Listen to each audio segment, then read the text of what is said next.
All right, today we are going to pull back the curtain on art history. We're going to figure out how to look at a piece of art and see it with brand new eyes. Let's dive in.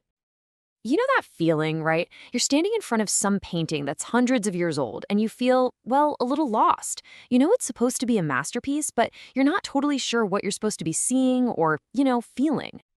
So this brings us to this really cool kind of mind-bending idea at the heart of art history. Think about it. Historical events, battles, empires rising and falling, they're over. They're gone. But the art, the actual objects made during those times are still right here with us. Seriously, think about it this way. Every piece of art is basically a surviving event. It's a time traveler. The Emperor Charlemagne, he died over 1,200 years ago, but you can literally go to Germany today and stand inside the chapel he built. The history is in the past, but the art is right here. So this is our first big point. How in the world do we even begin to understand these time-traveling objects that have sort of crash-landed in our modern world? And that leads to a really important question.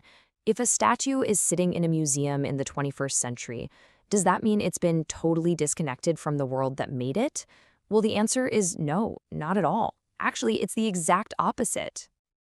And this, right here, is the absolute core of what an art historian does.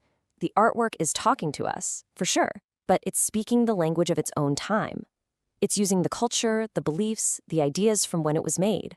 So to really get it, we have to learn its language. So how do we even begin to learn this language? Well, our first code-breaking tool is a concept you've definitely heard before, but maybe you haven't thought about it quite like this. And that word is style. Style is pretty much the visual DNA of a piece of art. It's how we can group artworks together based on how they look, the way the artist uses line and color and form. For an art historian, style is like a map that helps them find their way through the past.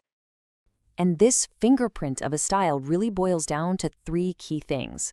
When was it made? Where was it made? And who made it? If you can figure out those three things, you're well on your way to identifying its style. Let's make this real. Okay, think about Gothic cathedrals. In France, the Gothic style was all about these massive, soaring stained glass windows to let in as much light as possible. But you go down to sunny Italy, and the same Gothic style looks totally different. They built huge, solid walls, which just so happened to be the perfect canvas for incredible fresco paintings. Same time period, different place, totally different style. Okay, so we've looked at the big picture of style. Now, let's zoom way in, down to the specific tools and choices that an individual artist makes to actually create that style. First step, we have technique. This is all about the artist's personal touch. It's not just what they're using, like marble or paint, but how they're using it. It's their unique handwriting, but with a chisel or a brush. I mean, just look at this. Both of these sculptures are made of bronze, the exact same material. But Rodin's technique makes his work feel so energetic and rough and emotional. Lembruck's feels calm, smooth, almost quiet. It's the same stuff, but the artist's techniques create completely different worlds of feeling. All right, next tool in the box, line. And I know, that sounds almost too simple, doesn't it? The path of a moving point. But wow. In the hands of an artist, a simple line is one of the most powerful tools there is for creating emotion. And believe it or not, our brains are basically pre-programmed to feel certain things when we see them. Vertical lines, they feel strong, stable, like a column holding something up. Horizontal lines feel calm, like the horizon at sunset. Diagonals are packed with energy and movement, and curved lines just feel graceful and beautiful. So artists have their toolkit, their techniques, their lines, but how do they put all that together to build entire, believable worlds on, a flat piece of canvas? Well, one of the biggest breakthroughs ever was this thing called one-point perspective, which they really nailed down during the Renaissance. It's this super clever, almost mathematical trick where all the parallel lines in a painting seem to race towards a single vanishing point on the horizon. It creates this incredible, powerful illusion of real depths. And the most famous example of this, for sure, is Leonardo da Vinci's The Last Supper. If you trace the lines of the ceiling, the walls, the floor, every single one of them points directly to the head of Christ. It's a geometric trick that makes him the undeniable center of everything. It's just genius. But creating a perfect illusion of reality isn't the only game in town.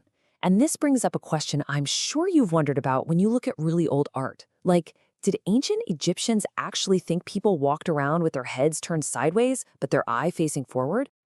And the answer is, of course not. They weren't trying to paint what they saw in one single snapshot. They were painting what they knew to be true. They took the most recognizable view of each body part, the profile of the head, the front of the eye, the front of the torso, and they combined them all into one perfect conceptual image. It's just a different way of showing reality. Which brings us to our final takeaway here. We've talked about style, about technique, about different ways of showing the world.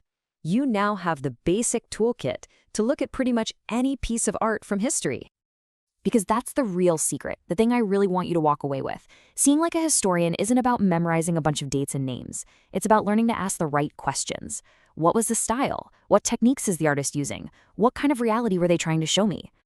Because when you think about it, at the end of the day, that 1,000-year-old sculpture, that 500-year-old painting, it's the exact same object it's always been. The thing that's changed is you. Your ability to see it, to understand its language, and to meet it on its own terms. That's what has grown. And maybe that's the most exciting part of all. The poet T.S. Eliot once said that art isn't just a collection of old things. Every time a new work of art is created, it changes how we see all the art that came before it. It's a living, breathing conversation across centuries. And now, you've got the tools to join in.